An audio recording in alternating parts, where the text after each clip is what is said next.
खिचला बबुआ अचारा के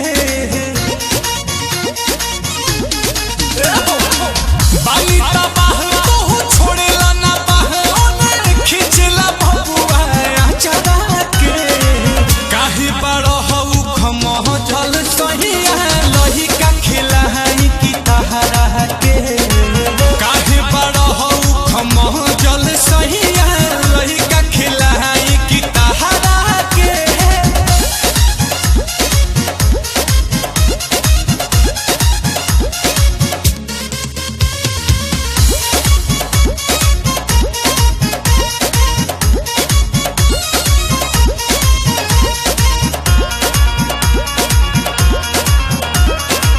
दूध बिना लइका रोए रहेला या भोर के बेरा तू बनले बाड़ा साझे रात भोर के बाहुर बारहन सैया तमिना